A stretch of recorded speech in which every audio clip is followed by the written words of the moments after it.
tienen dudas, me quieren compartir algo, me quieren interrumpir con toda la libertad del mundo, no tengo ningún problema. Lo importante es que ustedes se queden con la claridad de la información. Así que los invito a poder participar conmigo de este espacio.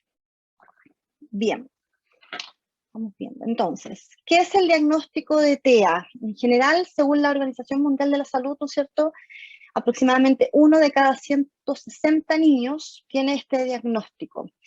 Las cifras son bastante alarmantes si uno empieza a revisar la literatura hace 2, 3, 5, 10, 15 años atrás. Antes no había mucho caso en la comunidad porque, según la investigación, ¿no?, habla de que el diagnóstico temprano no era tan evidente, se diagnosticaba más tardíamente, después de los 5, 6, 7 años, y los instrumentos de evaluación, es decir, los test, las pruebas que se aplicaban no eran lo suficientemente precisas para poder hacer este diagnóstico. Y por otro lado, no había tanto profesional que estuviese calificado y formado para este tipo de evaluaciones.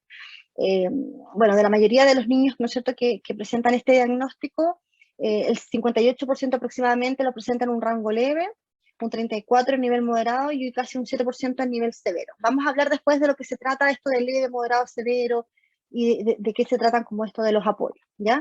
Pero sí, tenemos hartos niños con diagnóstico de TEA en las aulas escolares, ¿no es cierto?, en Chile. Aproximadamente yo diría que 5 de cada 30, 5 de cada 40 niños presentan necesidades educativas especiales. No necesariamente TEA, pero sí un porcentaje importante. Por lo tanto, también hay una mirada y una reflexión hacia la comunidad de cómo abordar, ¿no es cierto?, las estrategias en sala que son tan importantes para los niños neurodiversos en general. Bien, la prevalencia del diagnóstico de TEA siempre ha sido en mayor cantidad con niños varones, los niños, ¿sí? Se estima que 1 de cada 5 niños es mujer y los otros 4 son hombres. De hecho, uno en el diagnóstico se hace un catastro de todos los casos que evalúa. Principalmente tenemos niños hombres. Las niñas mujeres están apareciendo, sí. Hay menos casos de niñas con diagnóstico de TEA en la primera infancia, sí, o sea, cuando son muy pequeñas, pero en la adolescencia están apareciendo muchos casos que antes no fueron diagnosticados. Es decir, niñas que presentan un diagnóstico cognitivo conservado, niñas que han pasado de alguna manera en la primera infancia sin mayores alteraciones.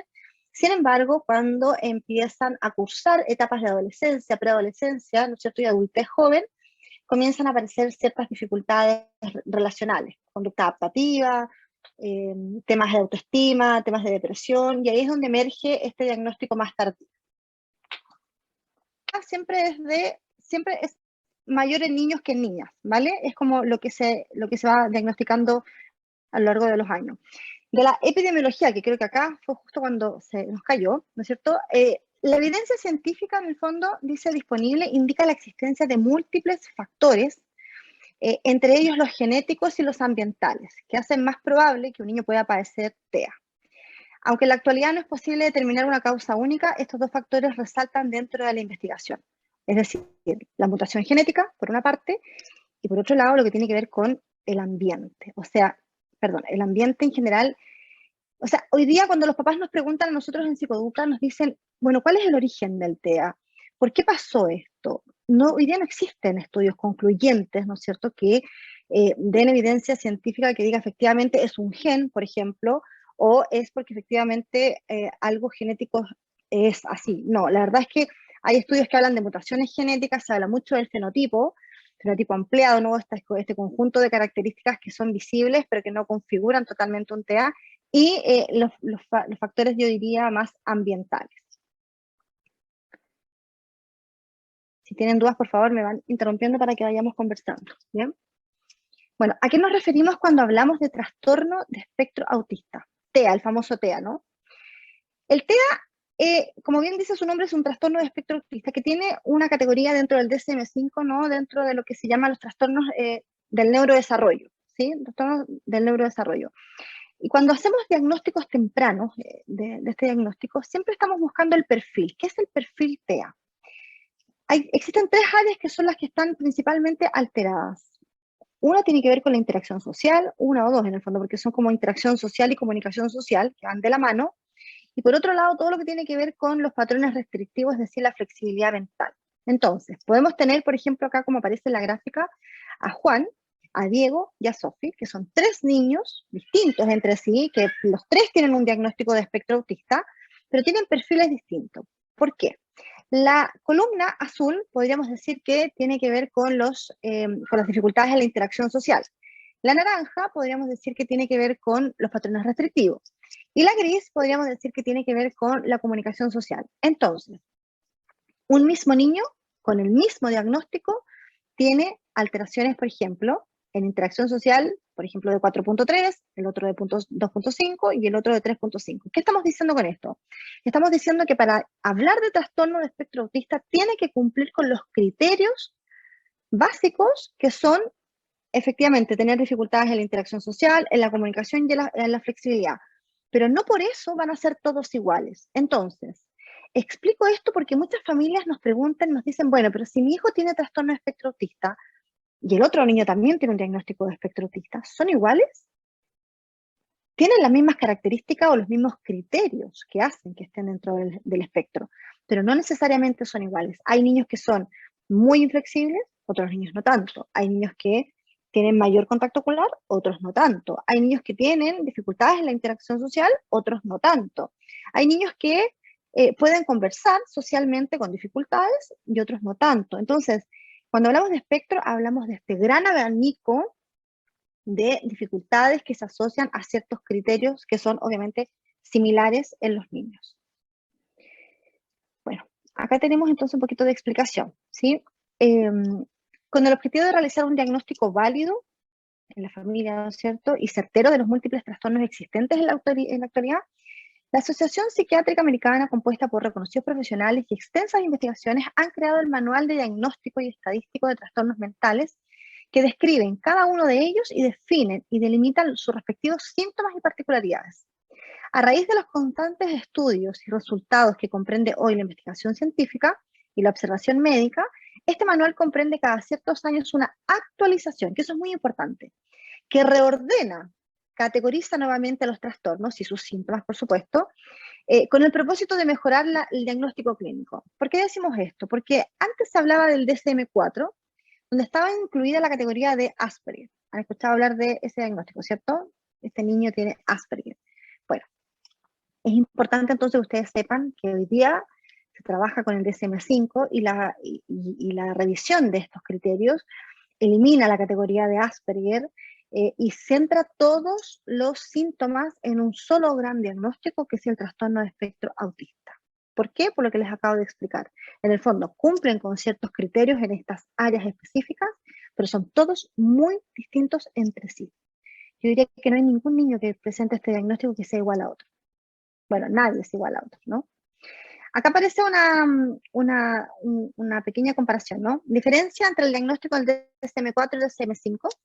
El DSM-4 dice, se encontraban 5 subtipos que corresponden a lo que hoy conocemos como el trastorno de espectro autista. Teníamos trastorno autista, síndrome de Asperger, trastorno desintegrativo infantil, trastorno generalizado del desarrollo no especificado y el síndrome de Rett. Estos 5 diagnósticos se asociaban al TEA. Pues hoy, en el fondo, hablamos solamente de trastorno de espectro autista y dividimos yo diría, la gravedad del síntoma en relación a los apoyos, es decir, cuáles son los niveles de apoyo que tiene este niño o este adolescente o esta persona. Esto tiene una mirada también mucho más inclusiva, porque no hablamos del trastorno leve, moderado, severo, ya no se habla de eso. Se habla como del nivel de apoyo, es decir, lo correcto sería leer un informe o decir una persona tiene un diagnóstico de espectro, ¿verdad? De espectro autista, ¿no? O se encuentra en condición de diagnóstico de espectro autista. ¿Y cuáles son los niveles de apoyo? ¿Sí? ¿Niveles de apoyo en qué nivel? 1, 2, 3, ¿en qué áreas específicamente? Bien. ¿Qué es el TEA? Vamos a ir viendo cada una de estas como características. Bueno, es un trastorno, ¿no es cierto?, del neurodesarrollo, del desarrollo neurológico, que está definido por 4 criterios que abarcan los síntomas característicos que comprometen este funcionamiento en diferentes áreas. El primero, deficiencias persistentes en la comunicación social y en la interacción social.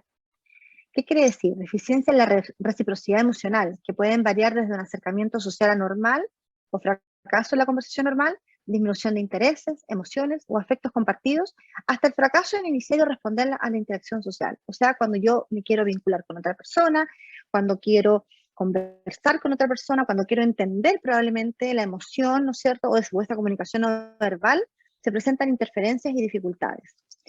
Deficiencias en las conductas comunicativas, es decir, me cuesta más comunicarme con el otro, no verbales, utilizadas en la interacción social, gestos, expresiones faciales. Cuando uno habla, cuando uno conversa, cuando uno se comunica, no solo habla, también tiene expresiones faciales y gestos que son parte de la comunicación social no verbal. Desde una comunicación verbal y no verbal, poco integrada, hasta una falta total de expresión facial de comunicación no verbal.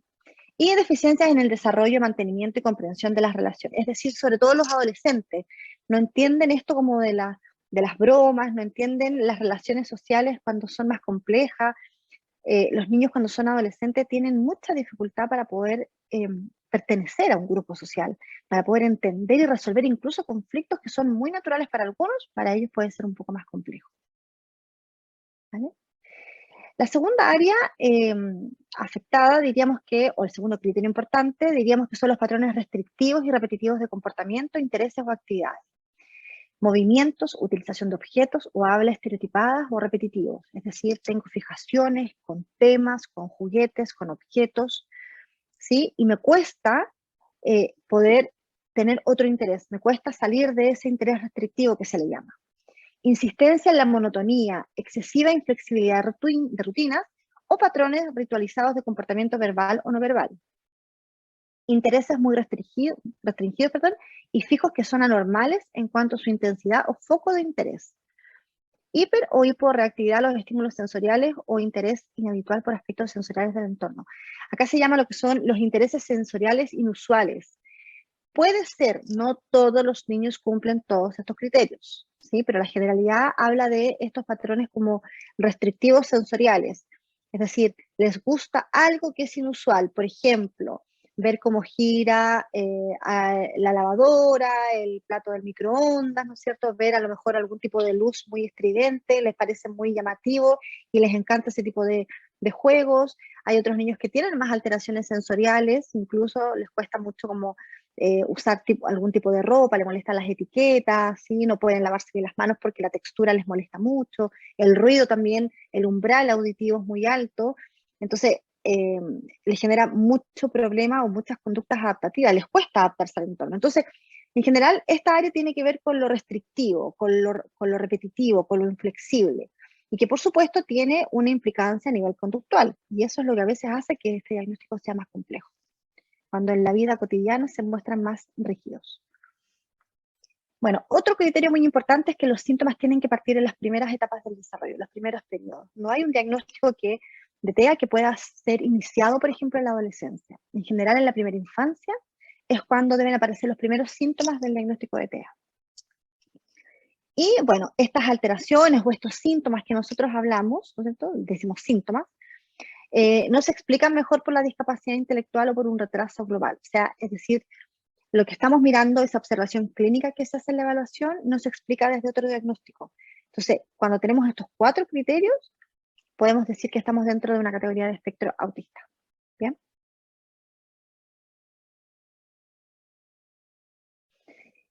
A ver, el diagnóstico y el apoyo psicosocial acá es fundamental.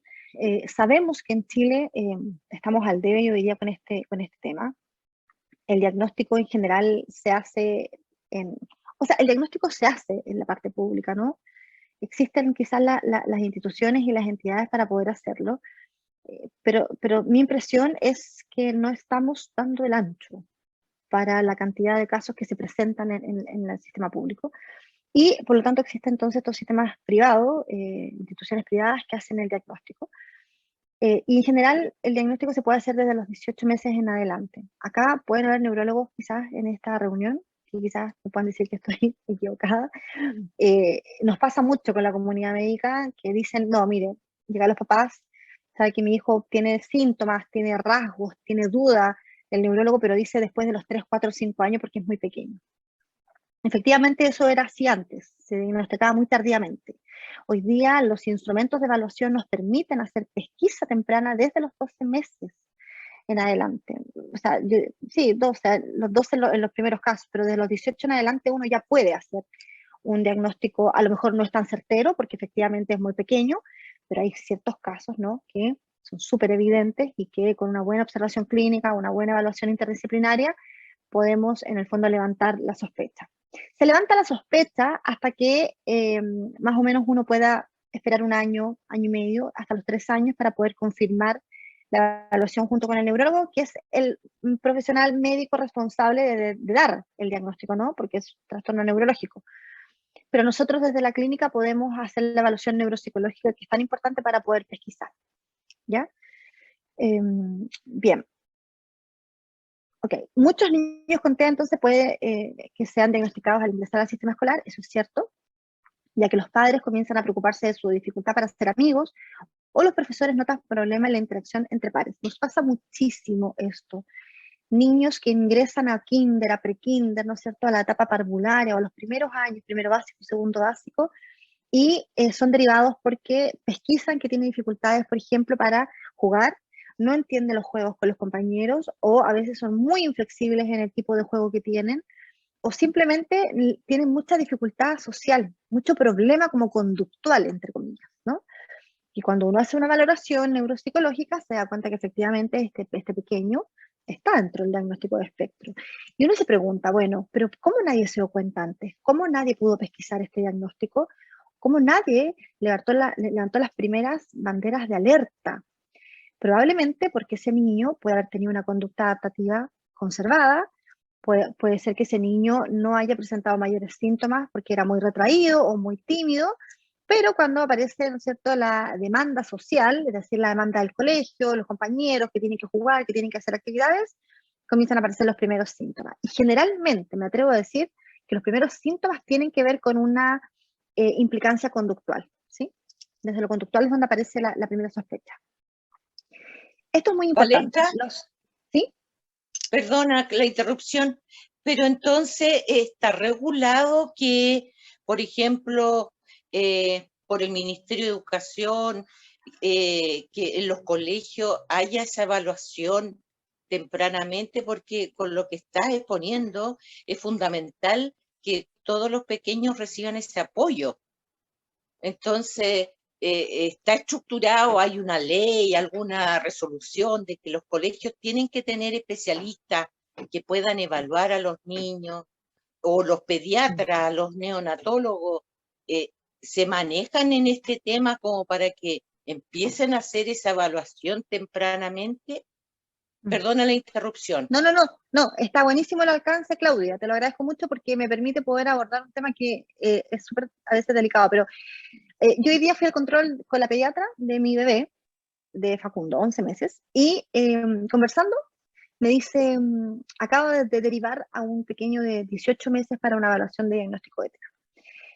Conversamos 5 minutos de eso, lo encontré fantástico, y en el fondo es porque esta pediatra en particular, mi pediatra, o sea, la de mi bebé, conoce del tema, se maneja con la sintomatología, pero la verdad es que no todos los pediatras hacen pesquisa temprana. Hemos hecho, incluso desde Psicoeduca, charlas como estas, ¿no?, de alerta temprana a grupos de pediatras en el fondo, que están más alejados como de este tema, y nos dicen, así como, qué importante es poder hacer pesquisa temprana, y es fundamental. Así que, respondiendo un poco, Claudia, a tu pregunta, la verdad es que debiese salir desde ahí, desde el pediatra debiese salir la pesquisa rápida, hacer estos formularios, estos test, existen, el MECHAT, el QCHAT, están esos test, en donde la familia contesta, y si uno ve ciertos signos de alerta, puede hacer la derivación inmediata, primero para el diagnóstico y luego para la intervención. Ahora, en el contexto escolar, en Chile tenemos el sistema privado y público. En el sistema privado, la verdad es que no hay ley que obligue a los colegios a tener, primero, los equipos de especialistas, y segundo, hacer el diagnóstico. En general, los colegios lo que hacen es que cuando pesquisan a algún niño con alguna sospecha, derivan a ese niño a alguna institución, como por ejemplo Psicoeduca u otros, para que puedan hacer la evaluación y el proceso de intervención, ¿ya? Ahora, en el sistema público existen lo que son los programas de integración educativa, programas de inclusión, que son los PIE, ¿no? Y que por ley los colegios tienen fondos disponibles para poder contratar a profesionales del área, educadores, fonoaudiólogos, terapeutas, psicólogos. Debiese ser así, que sí las escuelas públicas debiesen hacer diagnóstico. A veces sí lo hacen, y en otras ocasiones los diagnósticos se hacen afuera y luego reingresan a los colegios para poder hacer los planes de intervención. Entonces el colegio lo que hace es hacer el seguimiento, es hacer los planes de apoyo dentro de aula, y a veces hace la reevaluación. Pero claro, no da abasto, Claudia. La verdad es que no tenemos en Chile un programa robusto que haga pesquisa temprana y que en el fondo podamos decir, sí, todos los niños hasta los 3 años, por ejemplo, están chequeados, ¿no? Hemos hecho como este screening, ¿no es cierto?, de poder saber si hay o no alguna sintomatología. La verdad es que no se hace. No sé si respondo a tu pregunta. Valesca, ¿puedo decir algo también? Sobre todo en el área educativa, como no está incluida dentro de la ley de discapacidad, lo que es la condición de espectro autista, por consiguiente, no hay recursos estimados para ellos.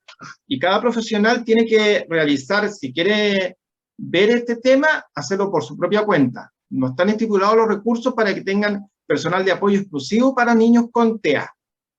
Los proyectos de integración escolar tienen que evaluarlos según lo que dice el parámetro de la ley.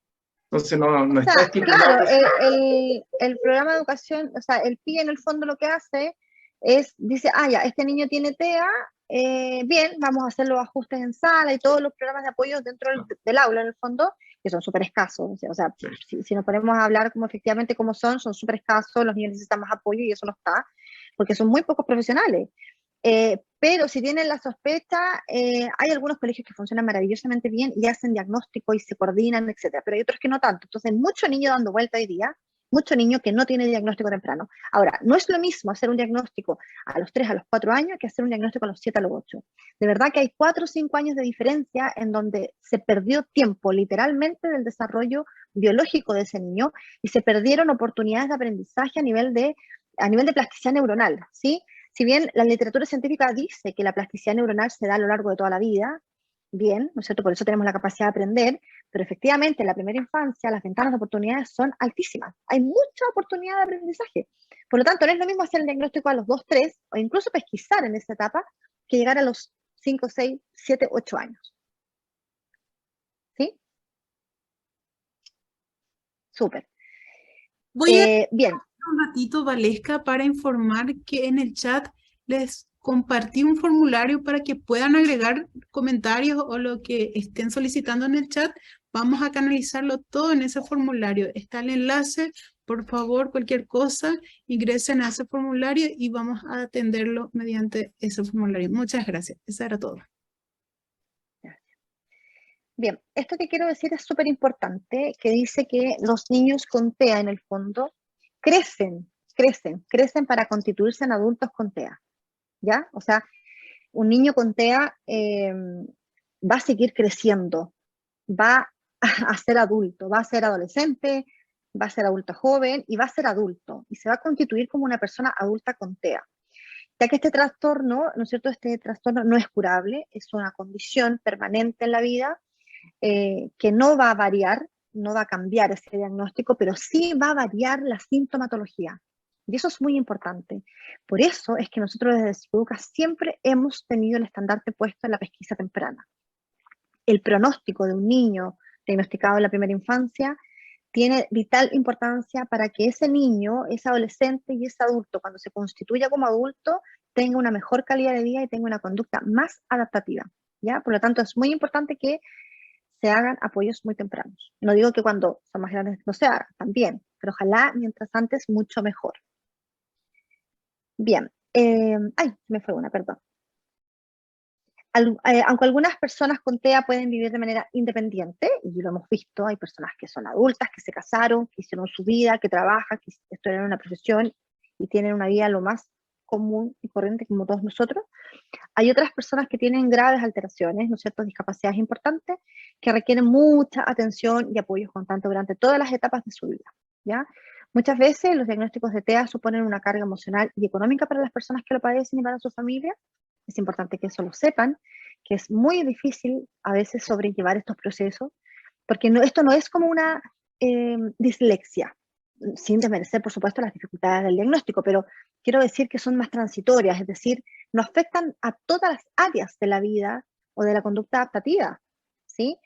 O tener dificultades, por ejemplo, un déficit atencional, o no, acá estamos hablando de alteraciones importantes que van a estar presentes durante la gran mayoría del tiempo de vida de esa persona.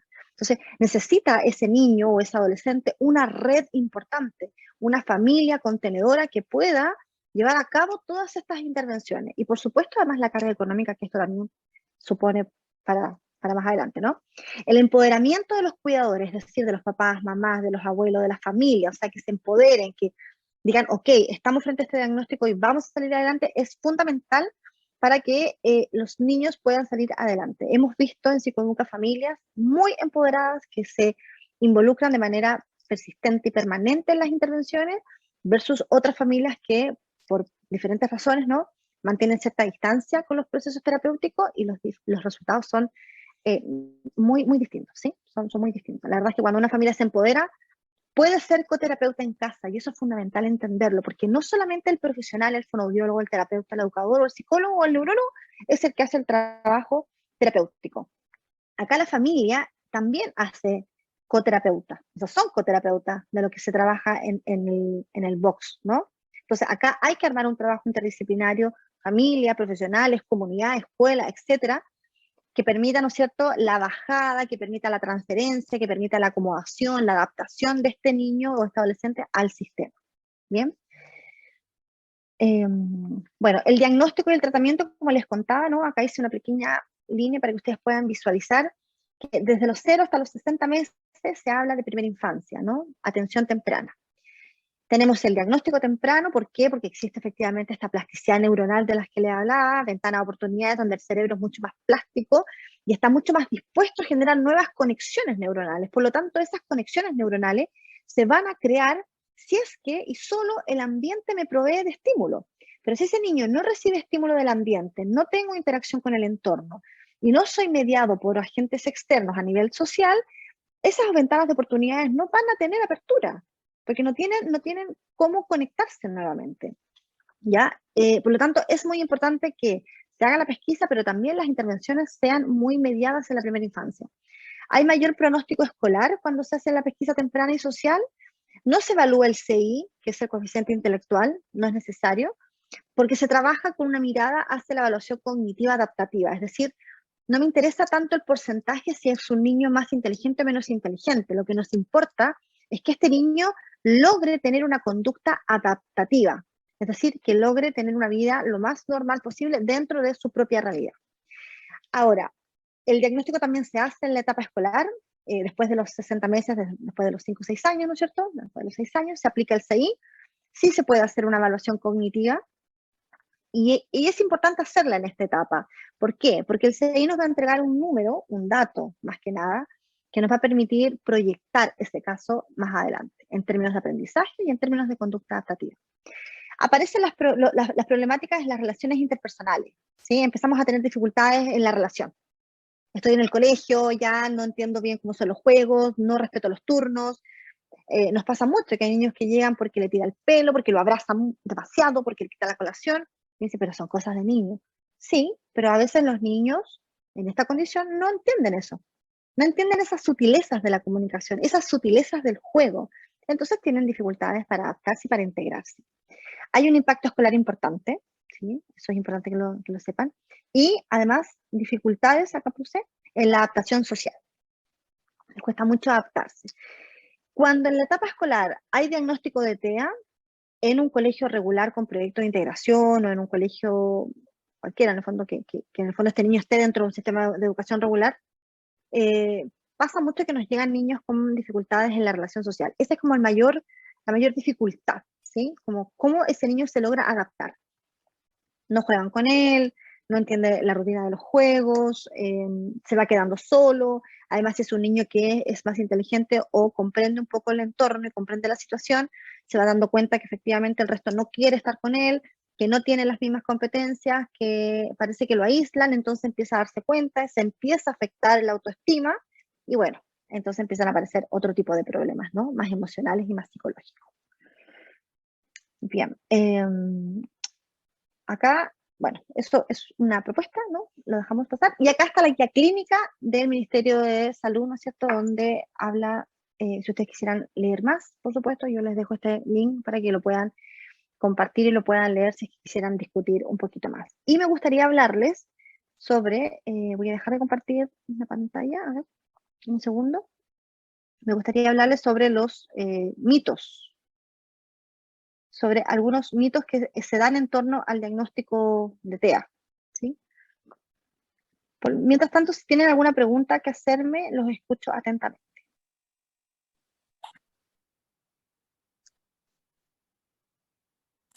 Habíamos visto un par de preguntas en el chat. Las personas que las hicieron, por favor, las invito a poder comentar en Súper. nuestra lista.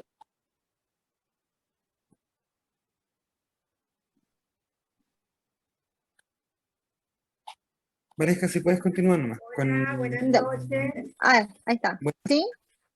Bueno, me encanta saludarlos, Maritza Viñoles. Yo soy Rotary San Félix del Distrito 4370 de Venezuela.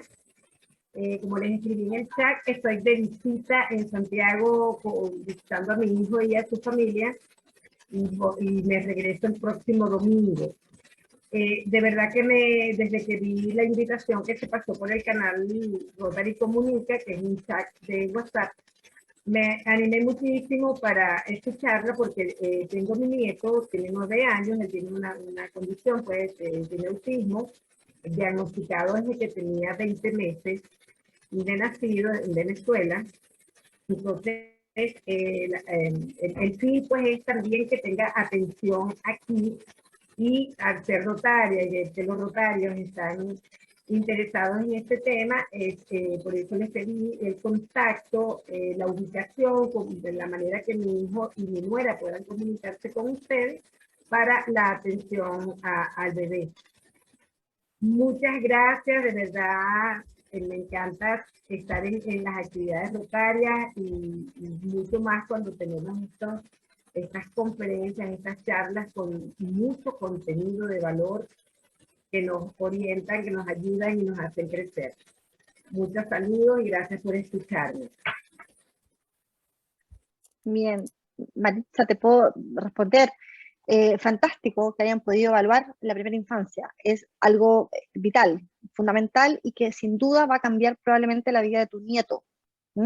El no ser diagnosticado en la primera infancia tiene un impacto significativo en la vida de los niños. Por lo tanto, nada, seguimos en contacto y qué bueno que valores esta instancia. Acá les quiero compartir, Felipe, ¿sigo? Sí, dame un segundo. Antes consultan también si es que hay algún tipo de prueba, test, perdón, para poder hacer un primer diagnóstico para personas o niños con TEA. Sí, vamos a hablar de eso también. Sí, lo vamos a Perfecto. conversar. Quisiera hablar como esto, ¿no? Esta es una presentación, hay un libro muy interesante que habla como del TEA en familia, ¿no? Cómo abordar el diagnóstico de TEA en familia. Tiene hartos capítulos. Y quise mostrarles esto que es muy importante, que es qué causa los TEA, que lo preguntan mucho los papás, ¿no? Es como, ¿por qué? ¿Qué pasó?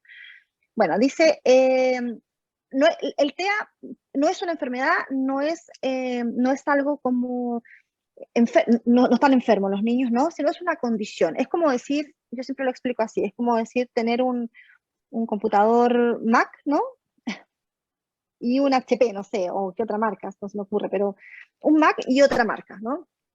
Ambos son computadores, ambos tienen funciones similares, en ambos puedo ver pantalla, puedo escribir, puedo mandar un mail, en ambos puedo hacer una presentación como esta, pero tienen procesadores distintos, ¿vale? Tienen un corazón, un cerebro diferente. Entonces, la forma de procesar la información que viene del entorno es distinta y, por tanto, tienen una comunicación distinta. ¿A qué me refiero con eso? Nosotros las personas, en general, para poder hacer lo que hacemos en la vida, para poder estar en esta charla, yo sentada, concentrada y atenta, tengo una integración sensorial de todo mi cuerpo. Es decir, yo recibo información del entorno a nivel de mis sentidos, auditivo, visual, táctil, etcétera, perceptivo, sensorial, y mi cerebro la integra de tal manera que permite que tenga una conducta adaptativa, ¿cierto? En los niños con diagnóstico de TEA pasa que este sistema, esta integración sensorial que se da a nivel del sistema nervioso central está alterada. Por lo tanto, tengo niños con dificultad para poder adaptarse, para tener una conducta adaptativa. Entonces, hay niños que dicen, y que se mueve todo el día, se para, se sienta, se para, se sienta, está corriendo por alrededor de la sala, sube y baja las escaleras en el colegio, nunca puede estar quieto, ¿sí? Todo el tiempo se está moviendo. Bueno, uno dice, ¿por qué? ¿Le vamos a dar el medicamento para que entonces se quede tranquilo? No necesariamente es así. Algo pasa a nivel sensorial, ¿no es cierto?, que su cuerpo o su sistema nervioso no regula, no integra de manera óptima y por lo tanto su conducta no es la más adecuada. Entonces ahí la intervención se hace a nivel sensorial. Entonces, ¿por qué digo esto? Porque es un procesador distinto, es una condición que nos va a acompañar durante toda la vida y por eso que es tan importante proveer de apoyos y de estrategias y de intervenciones que sean específicas para ese niño. Las intervenciones no son para todos iguales. Cuando uno nos dice, me puede dar un listado de sugerencias, pero no te puede dar un listado de sugerencias para todos los niños con diagnóstico de TEA. Todos tienen umbrales distintos, características distintas, entonces tenemos que trabajar en forma muy personalizada, lo que hace además que estos tratamientos sean más costosos, porque se tiene que trabajar en función de un solo niño. Bien, entonces es una condición, es una forma de procesar de manera distinta, pero finalmente si logramos hacer los ajustes, este Mac puede funcionar igual que el resto de los otros computadores. Algunos estudios han descubierto, hay una R ahí, falta una R, que existe, ¿no es cierto?, un problema en la estructura, en la forma, en la función y el tamaño de algunas partes del cerebro. Hay un componente genético y otra cosa ambiental. Lo conversábamos al principio de esta presentación. No hay estudios concluyentes que digan cuáles son como el origen del TEA. Pueden aprender, son otras preguntas que nos hacen. Cuando se hablaba del síndrome de Asperger, ¿sí?, en el DSM-4, ¿se acuerdan?, aludía a las personas con TEA que no tienen una alteración significativa en el lenguaje o que en su mayoría no tienen dificultad intelectual. No obstante, presentan algunas dificultades en lo social, intereses limitados, juegos poco imaginativos. ¿Se han dado cuenta que existen personas que son muy ávidas de algún tema, que son muy expertas en, no sé, voy a decir, capitales del mundo, que saben mucho sobre la guerra de la guerra del mundo, o que saben mucho de las pirámides, o que saben muchísimo sobre algún tema? Son personas que efectivamente tienen un CI conservado e incluso más alto, pero que presentan estas dificultades como en la relación social, y yo diría como en la parte más emocional. Entonces, cuando nos preguntan si los niños con condición de TEA pueden aprender, efectivamente pueden aprender. El aprendizaje es algo inherente y está muy presente desde los primeros años. Lo que pasa es que hay dificultades, pero que se pueden ir trabajando en el tiempo. Al igual que todas las personas, tienen capacidad para aprender, pero hay que tener en cuenta sus limitaciones. Se necesita paciencia, tiempo y atención profesional. Y por último, algunos mitos, ¿no? Cuando decimos, ¿es falso qué? Bueno, son así porque sus padres no lo quieren. Eso, por favor, mentira, no existe, no tiene fundamento. Si tienen progreso, ya no son TEA. Es decir, se le pasó el TEA, ya salió del TEA, ya no tiene más TEA. No, esto no es que yo tengo y se me va. Es una formación, ¿sí? Es una estructura distinta que va a estar toda mi vida, pero va a mejorar a nivel de síntomas. Voy a reducir síntomas a lo largo de la vida. Nunca hablarán, mentira, hay muchos niños con TEA que hablan y que tienen lenguaje. No muestran afecto ni lo reciben. También es falso. Los niños, como cualquier persona, necesitan afecto, necesitan cariño y también pueden demostrarlo. Que les cueste más, que tengan mayores dificultades, que no entiendan tanto los gestos, que no entiendan las expresiones de la cara, del facial, es otra cosa. Pero ellos necesitan también poder comunicar sus afectos. No se dan cuenta de la presencia de los demás. A veces las personas creen que los niños con TEA como que ignoran al resto, como que están solos en el mundo. No, no es así. Los niños saben que estamos ahí presentes. Lo que pasa es que inhiben, ¿sí? No nos miran directamente a los ojos todo el tiempo, pero saben que estamos muy presentes. Nunca miran a los ojos, tampoco es cierto. Hay niños con diagnóstico de TEA que te miran muy profundamente a los ojos, como yo lo estoy mirando a todos ustedes ahora, ¿ya? Así que eso también es falso. ¿Son así porque son rebeldes y manipuladores? Tampoco. ¿Hay curas milagrosas? Tampoco existe curas milagrosas, ni yo no puedo decir que el cannabis, por ejemplo, no ayuda, no podría decir eso, pero no es una mirada científica. Desde mi punto de vista no tiene una evidencia que permita mejorar el TEA, eso no existe. Lo que mejora pueden ser los síntomas. Las flores de Bach, lo mismo, no No es que no funcionen en el TEA, las personas en general pueden funcionar a nivel general, o mejorar alguna condición puntual, pero en realidad el TEA es algo más permanente. No quieren tener amigos ni relacionarse con sus pares, eso también es mentira, es falso. Los niños quieren jugar, los niños quieren estar en ese cumpleaños, quieren ir a ese paseo, pero no saben cómo hacerlo, no tienen las habilidades, no saben cómo relacionarse, no saben cómo iniciar una conversación. Si yo, cuando hago la evaluación, le pregunto a un niño, ¿cómo estás? Me dice, bien. Y me quedo en silencio, él no me responde nada. No me dice, ¿y tú cómo estás? ¿Y tú de dónde eres? ¿Y tú qué haces? No me responden, no inician. Entonces, obviamente que en un contexto social les va a costar mucho más mantenerse socialmente. Y nunca sonríen también es falso. Los niños sonríen mucho. Bien,